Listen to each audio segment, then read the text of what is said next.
Hey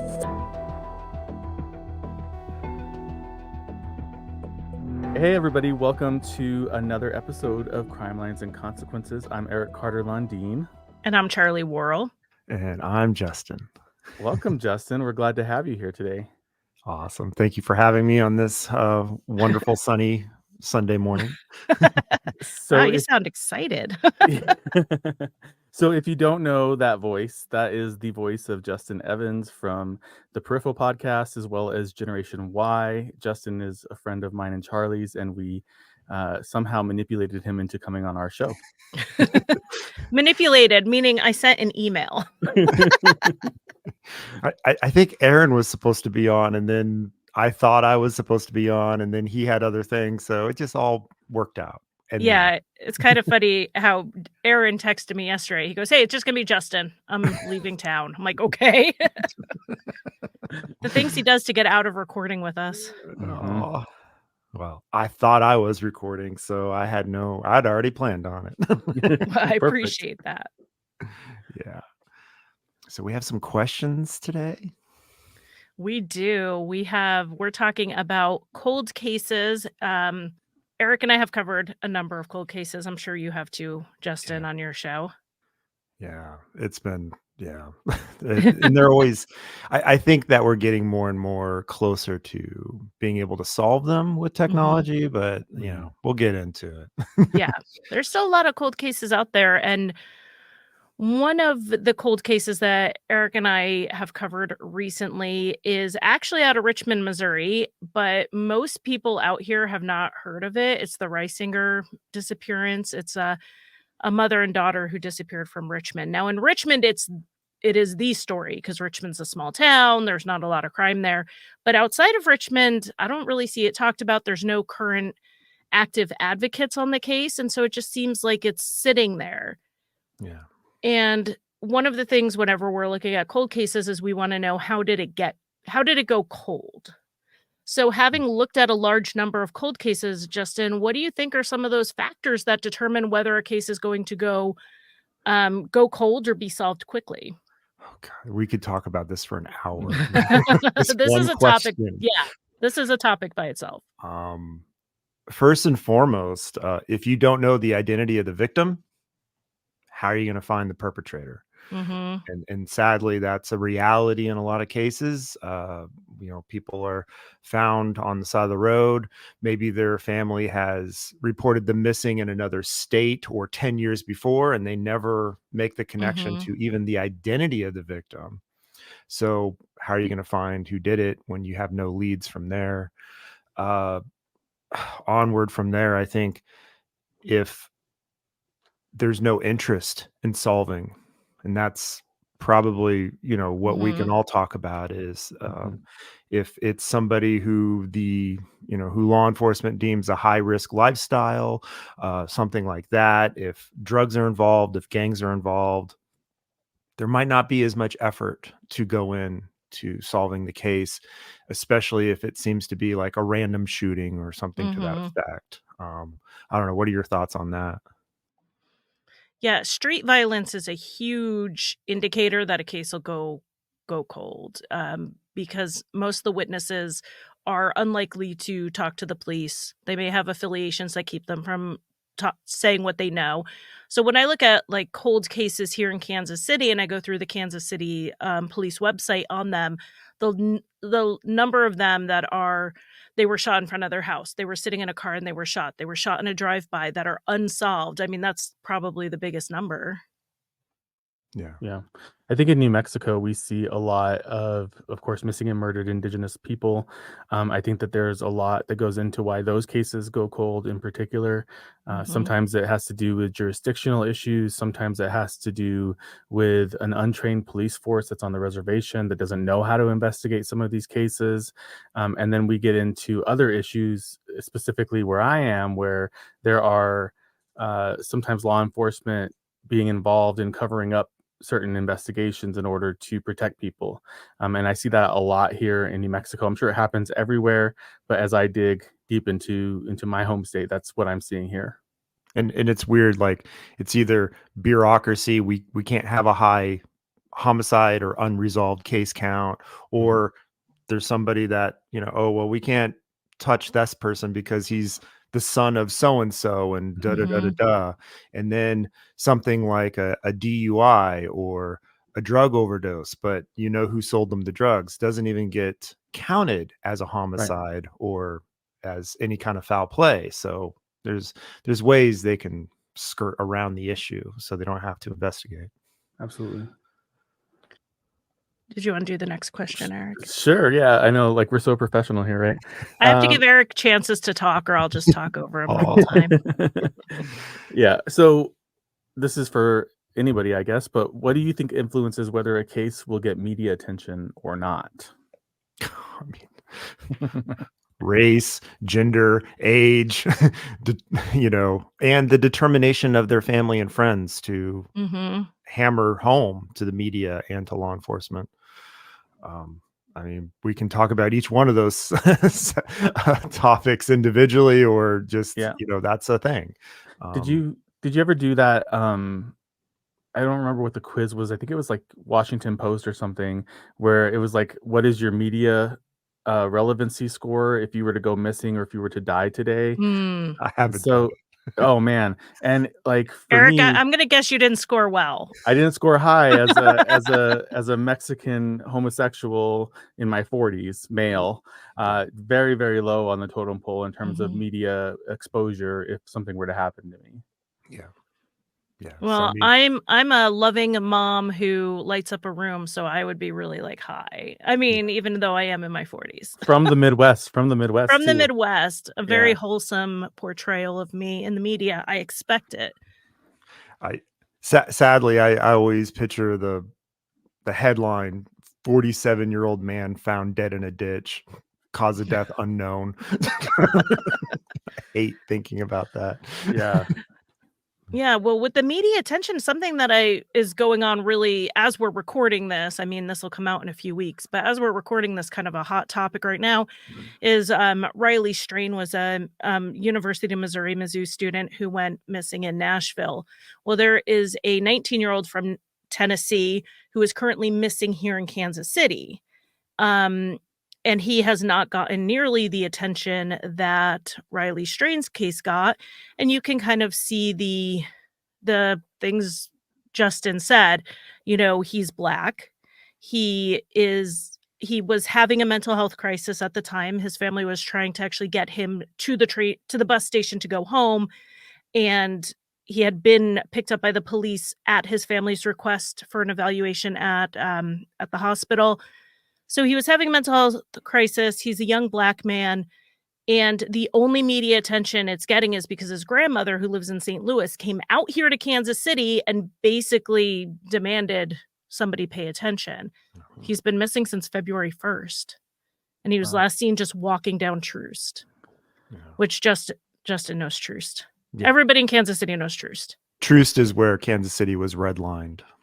Yes, very intentionally. Yeah. There's a really good book called Some of My Best Friends Are Black, and he does an entire section on how Kansas City was segregated through that Yeah. red line. It's one of the Wow. worst, I think, one of the worst redlined cities where you can Yeah, literally cross the street and see where the divide happened. Yeah. And as far absolutely. as the missing kid that went missing in Nashville, Riley, Mhm, mhm. I mean, yeah, he's white and he's younger, but I really think his family was what got him a lot more media attention. If his family wasn't there, he might have gone a little bit more under the radar.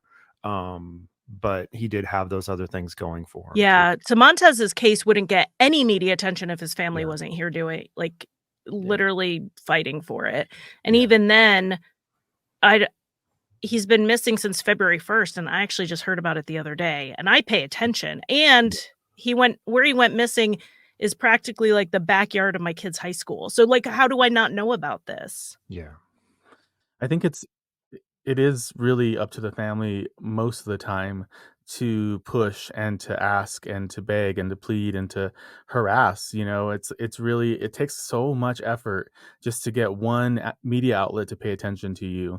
And you have to try everything and see what's going to work. Like there is no manual on what to do if, something happens to your loved one.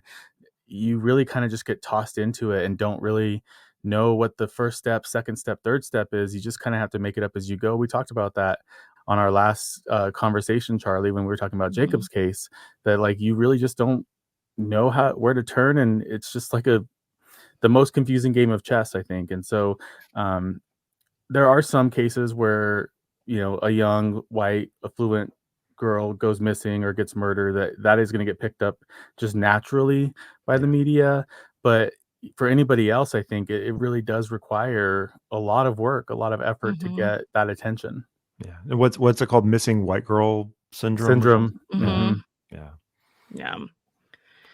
So as we're all podcasters, I want to know your thoughts on, do you think podcasts can play a role in helping these cases along?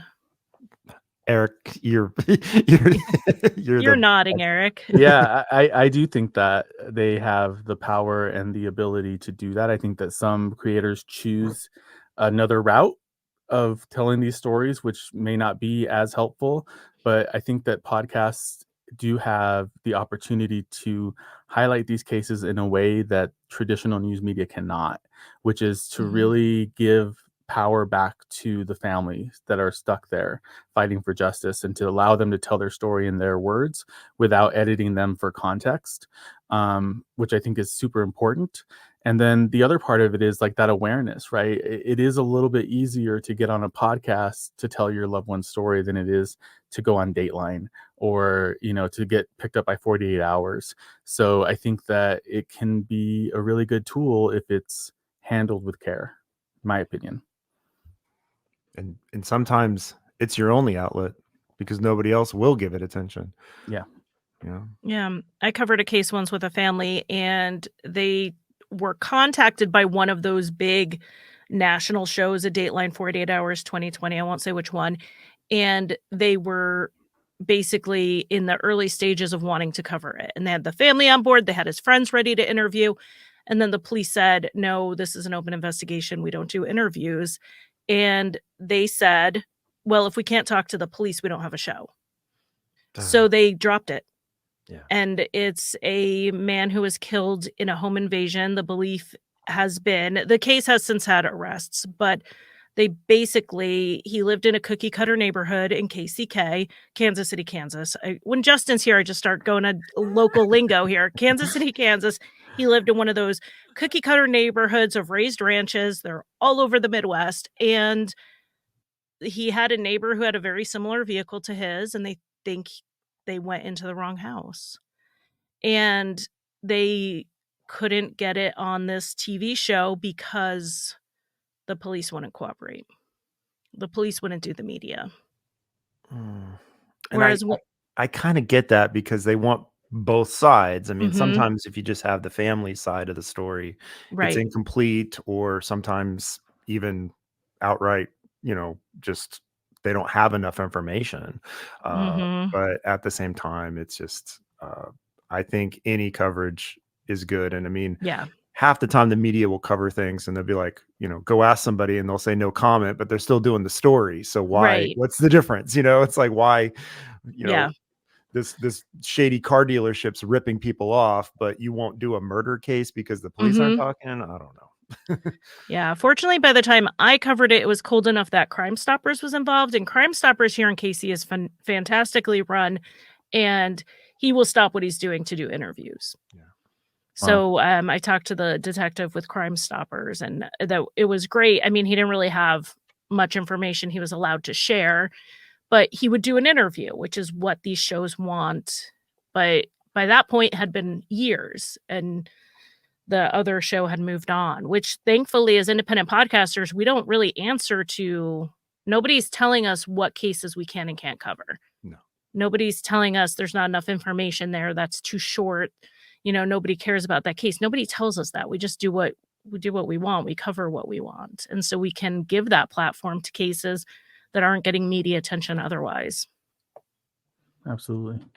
The one thing I do recommend to people, if you're out there listening and you do have a cold case you want podcasts to cover, try to manage a schedule a little bit, because if every podcast puts out in 6 months this episode, the same episode, one, they're not getting re-listeners because someone just heard it.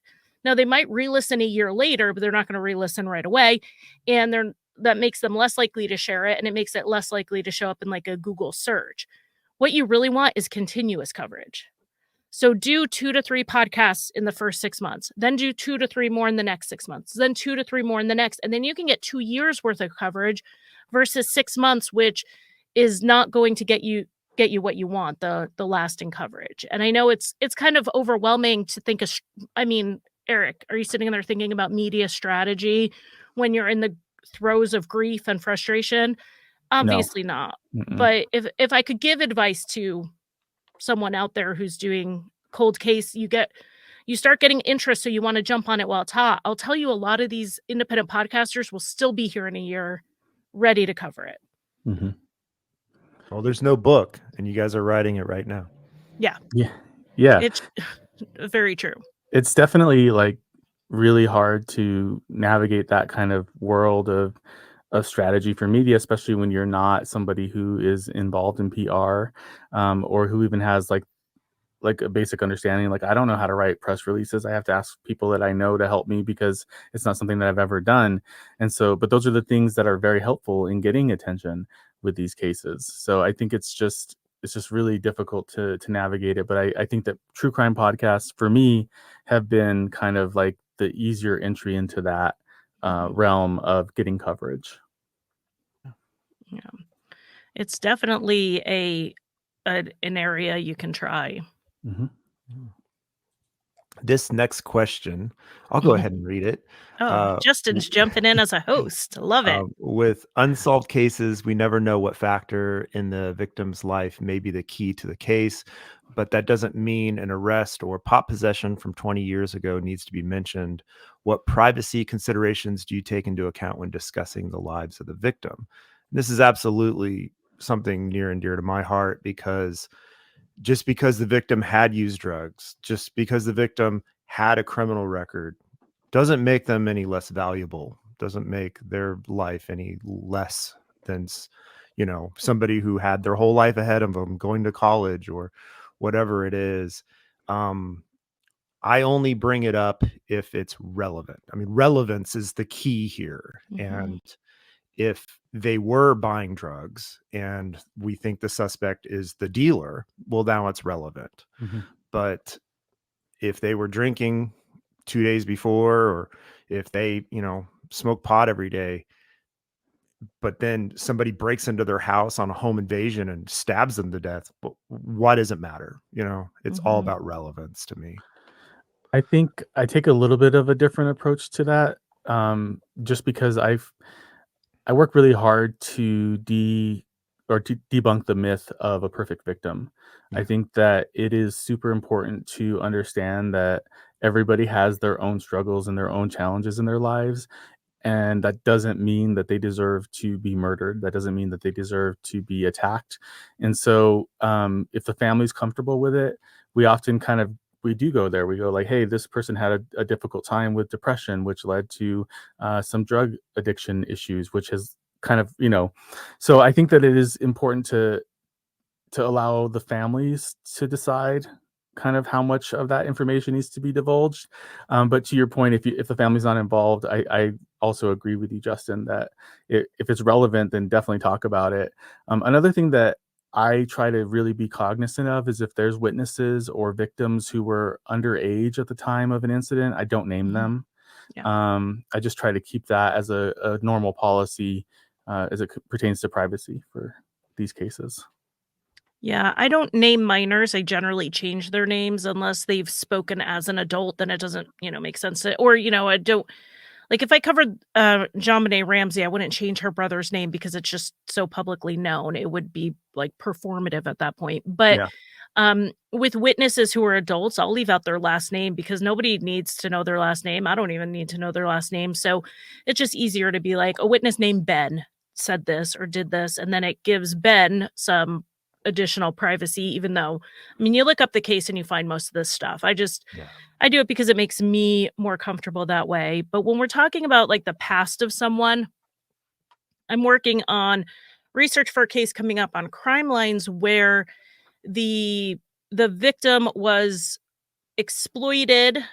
Um, in some cases, she's called a sex worker, but when I went back to the original reporting, they literally said they believe she's been exploited, and so I'm gonna use the word exploited, and there was eventually an arrest in the case many years later, and there was recently a trial, like, within the last 2 years, and the court TV's covering it, was covering the trial, and they called it teen escort trial, and I'm like, maybe a young woman who's been exploited was murdered by this man and it is connected, but um there's definitely space between calling her teen escort trial rather than her name and making sure that all relevant details are covered. There's a big space in there and I feel like most of us try to find it. Yeah. And I mean, sorry, but as a teen, you're not allowed to vote, you're not allowed to drink, not allowed to buy a gun, but you're Mhm. allowed to, I mean, come on. Yeah. Like just Yeah. like just I'm Well, call gonna her a teen. I'm That's it. gonna jump up on a soapbox about this, and this is not somewhat adjacent to what we're talking about, but it's something that drives me absolutely insane with media coverage when it pertains to child sexual abuse. mhm. Whenever the media says sex with a minor, like, that is not possible. It is abuse. It is Mhm. rape. So, like, it's what you say and how you say it matters, especially Mhm. when it comes Absolutely. to that exact example of a teen escort. Like, that's not a thing. It Yeah. is somebody who is being trafficked at that point, or at the very least, being groomed for sexual abuse. Something I actually learned pretty recently because again, researching a case, it came up, is that in many states, you can still be arrested and charged in for quote prostitution, even if you're under 18, when if you had non-paid for quote unquote consensual sex with someone of the same age as that client, they would be arrested for statutory rape. But you can get charged if you charge to be statutorily raped. Like the law has not caught up to our understanding of consent. And something not quite as, val or, I don't know, but I've seen where teenagers have been charged with, uh, you know, distributing minor, images, whatever, Mhm. abusive images when they're literally sexting with a friend or an Yes. adult.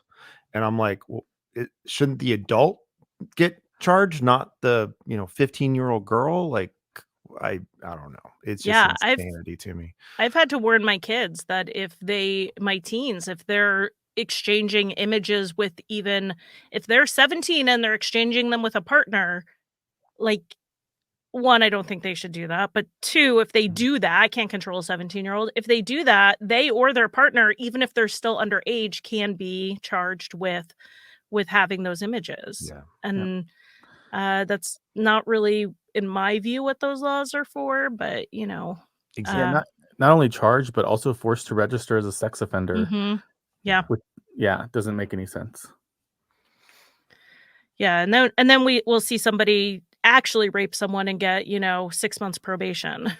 Yeah.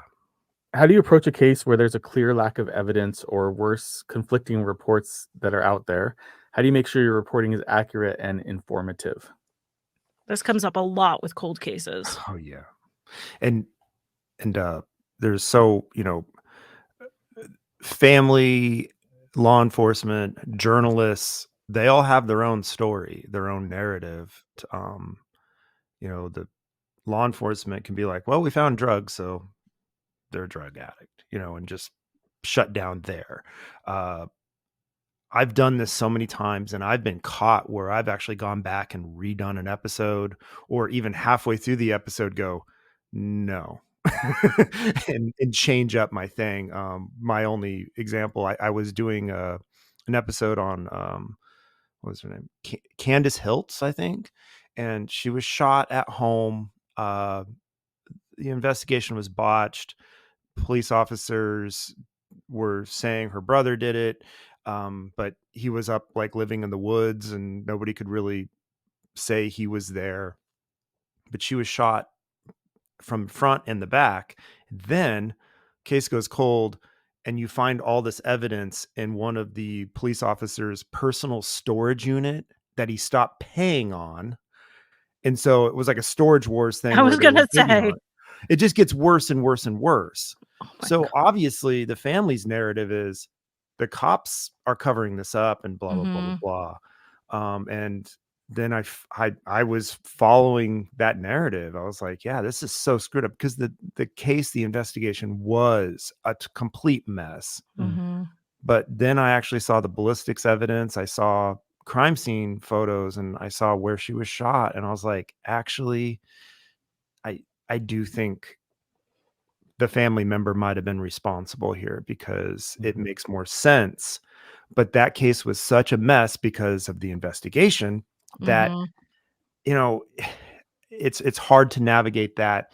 And it's hard when there's a lack of evidence because you do have to rely on autopsy reports. You do have to Mhm. rely on police reports and statements and trial transcripts and whatever it is, because that's what's documented. It's not hearsay. It's not a rumor. It's not, oh, I think they did this.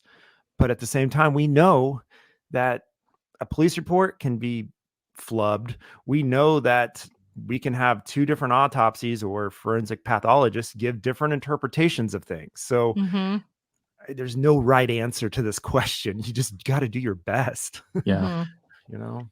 I agree. I Yeah. think that's basically what you're left with is doing your best and trying to figure out, like, making sure that you've looked at every possible option, making sure that you've reviewed everything thoroughly. And, there's times where you just have to say, like, oh, well, there's two competing theories on this case. Here's the first one, here's the second one, here's what the family thinks, here's what the police think, and then let the listener decide for themselves. Because really, aside from that, like, it's hard to know. Nobody else was there other than the people that were there and could tell you the story. And if those people came forward with all the information, then it might be a different, like, it might not be cold anymore. So Mhm. it's tough. It is tough.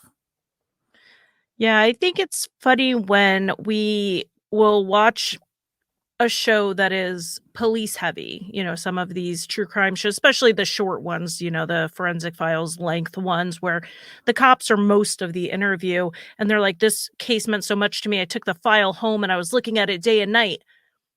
They take the file home and then they're a disorganized mess, so then they put something to the side and then they don't look at it and then they end up putting it in storage for some reason, and this, like, when they're a dogged investigator, we're fine with that, but when they're a disorganized mess, we shouldn't be, so maybe we should just stop taking stuff home with us, like, just leave it at the office when we're talking about cases, because it really can make a difference if something is lost. I covered a case recently where they had the lead investigator retired while they were waiting on forensics to come back. The lab was backed up. So someone took the forensic report out of the mailbox, put it in the case file for the next detective to look at, and that next detective didn't look at it. And no detective looked at it till a cold case team came in and said, "We have an unopened envelope from the forensics lab that has DNA." And then they could arrest the guy. It 12 years? I wanna say it was 12 years. But, Wow. like, things get overlooked by the police, and then we have conflicting reports, and if they don't record an interview and they say, "No, but the guy said this," or they wrote down, "He said this," and then you get him on the stand and he's like, "I didn't say that," whether they're a witness or the defendant, and you have to say, "Okay, well, how am I gonna present this in a podcast?" Because at the end of the day, if we wanna make any movement in whatever message we're sending with our podcast, people have to listen. And people aren't gonna listen if every 5 seconds I'm going, "Well, then this person said this, but then this person said that, but then maybe it's this." So we do, to some degree, have to pick what's the most likely thing that happened, and then make brief mentions of, "Well, the cop contradicted this, but this is what this guy said." Because I don't want to be inaccurate or present stuff as truth when there is a question mark, but I also can't get the episode bogged down in some little detail about, how many times someone talked to someone else. You know, it's it's it's a kind of a it's a balance when it comes to structuring your podcast. Okay, so on the other side, when we're talking kind of inaccurate information, maybe not from the police, but rather from social media. A lot of these cold cases end up having a lot of conversations around them, and sometimes that's a good thing. I definitely don't want to paint all speculation as bad, but how do you navigate a case that does have a lot of theories out there, or even conspiracy theories, and how much airtime are you going to give the online conversation about a case? That's I do try to find out what the public opinion is, at least. Mm, I don't want to pull a some people say, but I, Mhm. I do want to give some lip service to this is how this is going. People think this about the case. I've seen comments about it, but Mhm. that's all the more airtime I want to give it, mhm, especially if it's wrong. If it turns Mhm. out to be right, then cool. But yeah, when it comes to social media, I try to get most of my information from the family's website, Justice for, and I Mhm. go there. Or if they have a GoFundMe or something like that, I try to go there for most of my vetting of information, and not to Reddit. mm. I think that speculation grounded in fact is kind of the line that I draw. Like if Mhm. if if there's a factual basis for that kind of speculation, then like it's worth mentioning in my opinion. If it's kind of wild speculation based like people saying things to fit a narrative that they've created, which Mhm. is sometimes hard to discern, but I think that um, looking at the facts of the case and comparing it to what other people are saying is really a good place to start. That's kind of how I draw the line, but I do think it is, to your point, Justin, important to kind of talk about the nature of the public opinion in some cases because it can sway people's opinions about things and it can lead to people, really kind of pigeonholing a case into a certain direction, even if that may not be accurate. But I think it's worth mentioning that. Yeah, I had a situation where I wrote an episode for another podcast, and a person who knew the victim did a paid interview, and those paid interviews always go so well with a tabloid, and made up just wild accusation about the victim, about her involvement in some unsavory practices. And I spent quite a bit of time vetting that to make sure it was actually false. But I realized it was getting repeated. But this is literally the only source for it. There's plenty of reason to believe it's not true. The police do not think it's true. So I put it in the episode to debunk it. And we heard from a listener who said, "Oh, wow, I didn't realize that's debunked. I thought that was part of the case." But then the podcast host heard from the family, and they were incensed that it was repeated. That this terrible thing, even if it was to debunk it, by speaking to it, you're giving it backing. So it was removed from the episode, which is like that's every host's decision what they leave in, what they don't. It wasn't necessarily relevant to the case, except that when I wrote it, I wanted to debunk it because I saw it being repeated and it wasn't true. Mm, But, if the family thinks it's giving it too much of a platform, I can also see that point of view. So, sometimes it can be a little rough to figure out what you wanna put in there, because even when you think you're doing good, you may be actually, like, hurting somebody. So, it's a balance. I definitely like to see what the I especially like to see what the local public opinion is in the mm, case. Like, and that's why what was that website that's down, like, Tap Talk or something? And it was, like, all hyper local forums. So you'd go on there about a case, and if it was in, like, Nowheresville, Missouri, there'd be an entire forum just about Nowheresville, Missouri, and you'd find out a lot. I mean, they were pretty terrible. They'd give you all information about people, but it would also let me kind of see things that I was reading, kind of reading between the lines a little bit. But they're not sources, but sometimes it can give you somewhere else to look. mm. Yeah, and this is gonna go right into our next question, but before we get there, I think it was remember the Idaho murders? I think there was a TikToker that was saying it was like one of their Yes, professors one or of their something professors. They're picked being up a sued. lot of she got like millions and millions of Yeah. views. putting out this wrong information. And I think it is good to debunk something like that. Um, but yeah, well, go on to the next question, because this is really where we get to the meat of it. So let me see here. How do you navigate the potential backlash or criticism from people who have strong opinions on a case, whether it's an unsolved case like Maura Murray or a solved one like Darlie Rotier? Rotier. Rotier.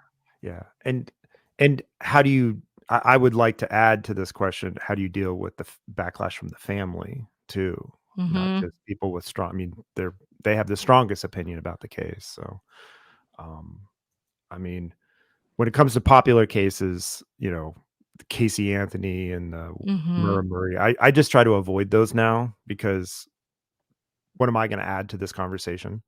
But when it comes to families, that's where it's dicey, because as you just said, Charlie, you were debunking some wrong information out there, and that upset the family. So now you have to make this decision, because you're probably right, but as the Big Lebowski goes, you can be right, but you can still be an asshole. And you know, um, and so then you have to make the choice. Do you remove the episode? Do you edit the episode? Do you try to appease the family? Because I always want to appease the family. I think that family is the most important, but sometimes they can be wrong too. And that's a really, dicey topic that we have to skate around. Is sometimes they have it in their head that this thing happened when it's not that way. And how do you navigate around? Because they've lost a loved one, they're missing a loved one, and you're trying to help. Your intention is always trying to be like, hey, I want to bring more attention to this case. I want to put out correct and factual information. But then that goes against some of the beliefs they have. It's hard. And that's what I struggle with the most. A pretty popular Australian podcaster got kind of into it by following some things that the family had said, the father of the victim, that ended up not being very true, but it painted the picture the father believes is what happened, but some of the information wasn't accurate. I had a family member in a podcast I did where I aired interviews where she was saying literally everybody's full government name, and I mean first, middle, and last, and accusing them of murder. And I had to beep her out the entire time because we just can't do that. The cases weren't even like the main thing, it had been ruled a suicide. I agree that it's questionable, but you can't just accuse people of murder on air. Like, maybe she doesn't want to get sued, but I don't want to get sued, and two, I don't want to have someone Google that name or listen to my podcast and suddenly this person is painted with the murderer brush when they may not have done anything. Absolutely. Yeah, it's a tough line. And I think that in terms of like criticism and backlash from people who have strong opinions on the case, it's something that I deal with just even on my own brother's case, right? Like getting tons of backlash towards my mom and towards the situation in general. My biggest thing is just to like ignore the comments. That's been a life lesson that I've had to learn. But when it comes to families, like I think you have to be very careful, especially when it could potentially be a family member who's involved in a crime. So really trying to make sure that whatever's being presented is facts based, facts that are documented or facts that are proven. Anything that isn't factual, factually proven or factually documented, then I think that it may not be worth going down that road sometimes. There have been times where families have asked me to take down episodes, and I have done that in the past. It's a really hard line. I think it's something that you have to decide within yourself, what makes sense and what aligns with your values and your show's values, and what makes sense for justice for that case. Sometimes the family is involved. Sometimes they are covering up something for somebody else in the family. So, and I don't think anybody expects perfection. I think we all are just kind of learning as we go through this, except for Justin, because he's been doing it for a million years. He's probably not learning anything. No, I've learned a lot. Yeah. We're all learning and we're all evolving and growing as we go through this. So I And definitely feel it's a case by case basis. Like I can't say, you know, mhm, if if it's a case where, there's a main suspect and that main suspect happens to be the husband or the wife and they ask me to take the episode down, I mean, I would be on the fence about doing it. But if it was the mother of the victim who had nothing to do with it and said, there's something wrong in this, or we don't really want this rehashed constantly, I would take it down. I've not been asked to take down episodes before. Um, I know Jillian from Court Junkie took one down and she only covers court trials. And so yeah, everything she covers has already been broadcast. mhm. So it seems like at that point, it's already out there. So what does her coverage really take away or add to the pain? But a family was like, we just want to move on from this. And so she took down our episode. yeah. And weirdly enough, Aaron and I haven't been asked or gotten a lot of backlash in years, but in the last month, we've Mm, had 2 or 3 families reach out and say they weren't happy. I mean, we've had probably 9 more reach out and say they love it. yeah. Um, but we've taken down or modified 1 episode, I think, or Mhm. we were about to. I don't know if they actually finalized because Aaron's kind of the hate whisperer. Like he can get on the phone with these people and like win them over and everything. And whether it's a family member or just some random person out there that has a strong opinion. But we've had a slew of people reach out to us more recently. So this has been happening and we're always like, we'll take it down or we'll edit that part out. You let us know exactly what we got wrong and we'll correct it. And half the time they can't. They're just upset that we covered it or something to that effect. And we usually do try to reach out to the families and try to get permission or their input, whatever. And it's like you said, Charlie, like we could be talking to the sister and she's all about it. But then the Yeah. uncle or somebody else comes out and says, Mhm. I'm upset, and it's like, well, we did talk to the family, but the other family member who possibly is a suspect or possibly just doesn't want their dirty laundry aired out there takes issue. Right. So it's hard. Yeah. Well, yeah, I had a situation where I had 2 people connected to the case with differing opinions on whether or not it should be covered, and I asked Eric what I should do, and he said, "Tier them. Like, cousin is below child, best friend is below mother," like, and try to figure out who is the closest to the victim, because nobody owns the story, but if I'm looking for permission, I've gotta decide who owns it, right? And so that kinda helped me decide. I ended up not covering it because the person who didn't want it covered is closer to the victim, but not involved. They were literally, like, not involved, Yeah. but I did they caveat didn't that. want I it did say covered. if they're involved, they're out. Yes, that's right. Eric did say, Yeah. if the husband probably did it, he doesn't get a say. But no, this was someone who was not clearly not involved, but also didn't want the coverage. Yeah. All right. So how do you think the criminal justice system could be improved to prevent cases growing cold? I have a long list. Yeah. I'll just jump in. Funding, Yeah. funding, Mm, funding. And when it's funding, it's not just more cops, more yeah. patrol officers. It's not just that. It's Mhm, you have to fund the back end. And the back end has been neglected.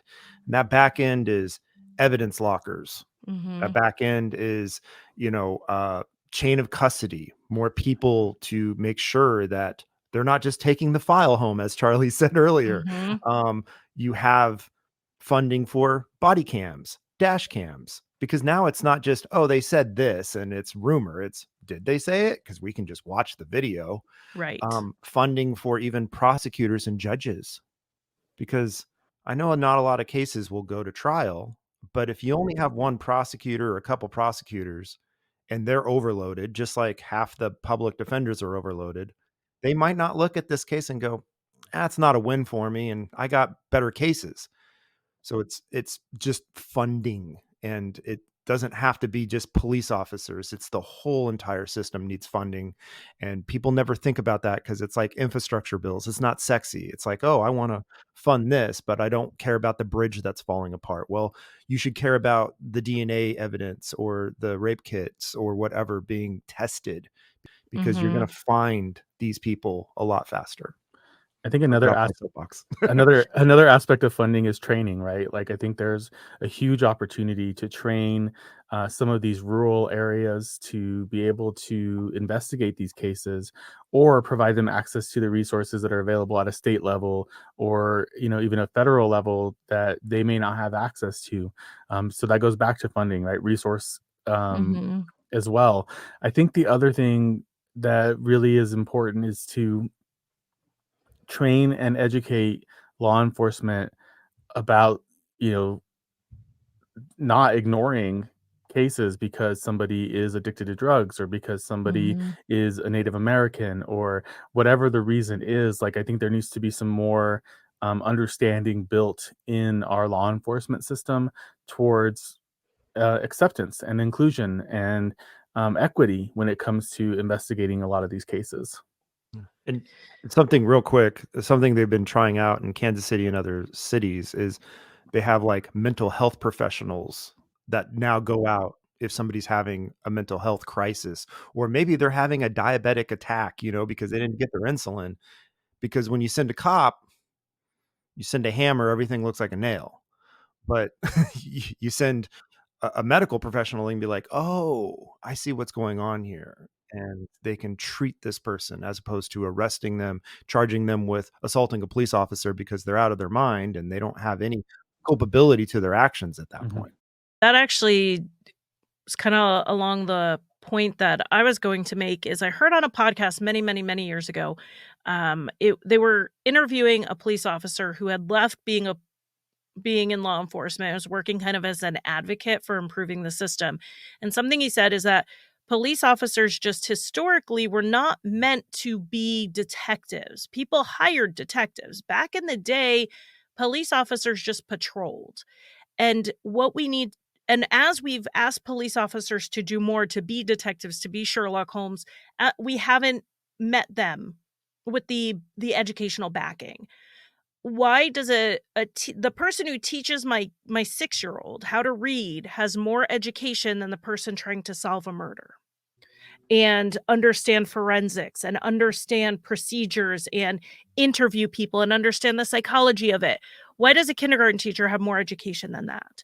And so he said what we need to do is we need to raise policing to a truly professional level with on the back end. So you don't have to hire people at the police academy with a high school education, and then fund them going to community college for a criminal justice degree, then fund them going to a state university for the next step, and make that part of the steps. UPS pays for people to go to college. Like, why are we not funding the education side and raising really the people who are tasked with solving crimes? We need to be giving them the education to do so, and not just promoting them because they're pretty good at their job.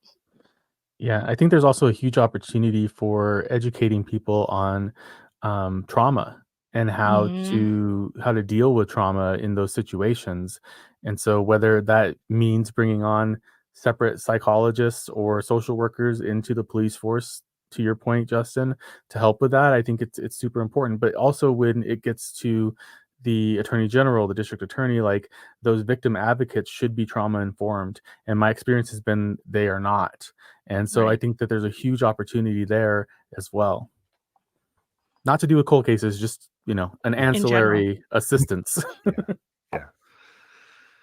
Yeah, it looks like there's a lot of there's a lot of things we could do, and it definitely comes back to the funding to do it. Mhm. Yep. But, we get to vote on a new stadium soon here in Kansas City, focusing on the important issues. Yep. Yep. Same here. Ruin my favorite part of town. Not telling anyone how to vote, but don't ruin the crossroads. Thank you Don't very get me much. started.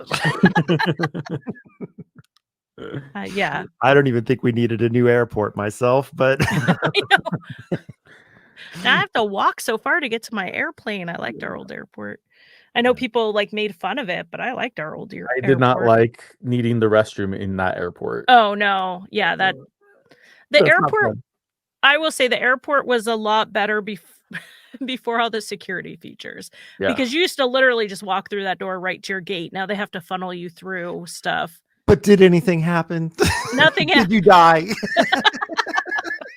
I successfully flew out of the airport many times. I don't see the problem. And it's like a time warp. You got to go through like the 1970s as you went through the airport. It was great. That's true. That's true. That's a weird segue. Weird segue. Yeah, now we're talking about voting in airports and stadiums. But let's go ahead and just wrap it up with, what do you think are the most effective ways to raise awareness about unsolved cases and missing persons? Like, we like to leave our audience with something they can do. What do you think our audience listening right now can do to help these cases? You can always share, retweet, repost, even just like it, because if somebody's Mhm. following you, they see your likes. If a podcast or anyone gives you a call to action, write to the DA, write to the local newspaper, call the local newspaper, tweet at them. Mhm. Those are my answers. Simple, it doesn't Yeah. take a lot of effort. I think for families who are out there trying to get answers, trying to put pressure on law enforcement or government agencies to do the right thing, petitions, change.org, go a long way, especially if you're petitioning directly to those agencies. When I created Jacob's first petition, we got news hits, like we had media calling within hours after we posted that. And so I think that that is something that people might have like petition fatigue, but it does do a good job of getting attention and does work well as a call to action sometimes. The other things I think is just really, like you said, Justin, engaging in the content. A Mhm. comment goes a long way to driving those posts up in the algorithm and helping to get more exposure for the families. Yeah, something I don't know that a lot of people realize. I know that sometimes people hesitate to like or follow a Facebook page because they don't want it clogging up their feed. You can like it and then not see it in your feed. You can then like not unfollow updates. And that just helps boost numbers on that page. Mhm. And so when people are seeing, wow, this Justice for page has 10,000 followers, bigger media outlets are going to be a lot more interested in covering that case. So you can help by just liking a page and never looking at it again. The things that we can do are really simple. You can also we have our friends from navigating advocacy, who are going around the country searching for people, doing vigils and marches.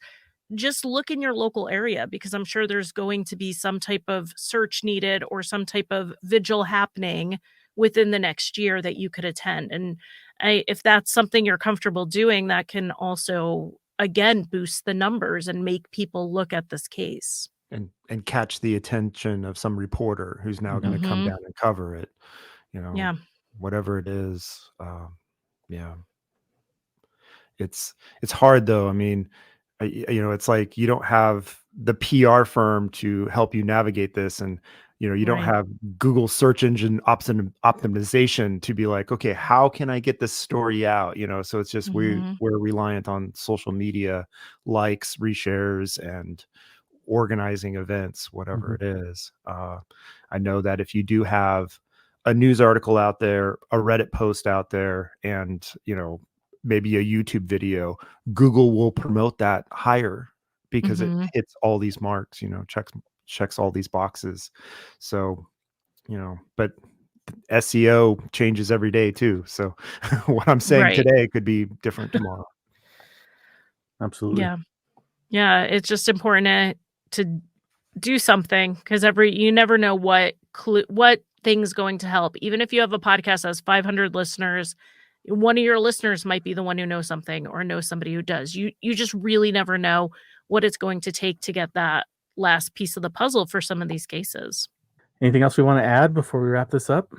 Oh, I guess something that we've talked about in the past is it's always about intention. And Mhm. I think intention is the most important thing. And you can have the best of intentions and still mess it up. Yeah. But if you're going into anything with, I'm going in with the intention of helping, raising awareness, whatever it is, that usually will drive you down the path that Mhm. is good and not, I just want to get some clicks today. I mean, clicks can help a family, but I want to help a family. I don't want to get the clicks.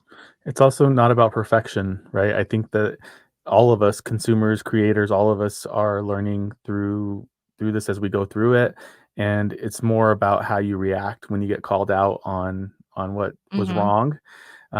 So do you dig your heels in and, say I'm right and screw all these people, or do you say, oh, let me think about this for a minute and see if I am wrong, and if you are, how do you react to that? So I think that there's a lot of opportunity, but there's so much good that can come out of the true crime world. So Yeah, absolutely.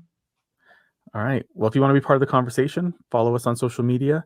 And Justin, we want to thank you. How can people find more about the Peripheral podcast or Generation Y? Where can they find you?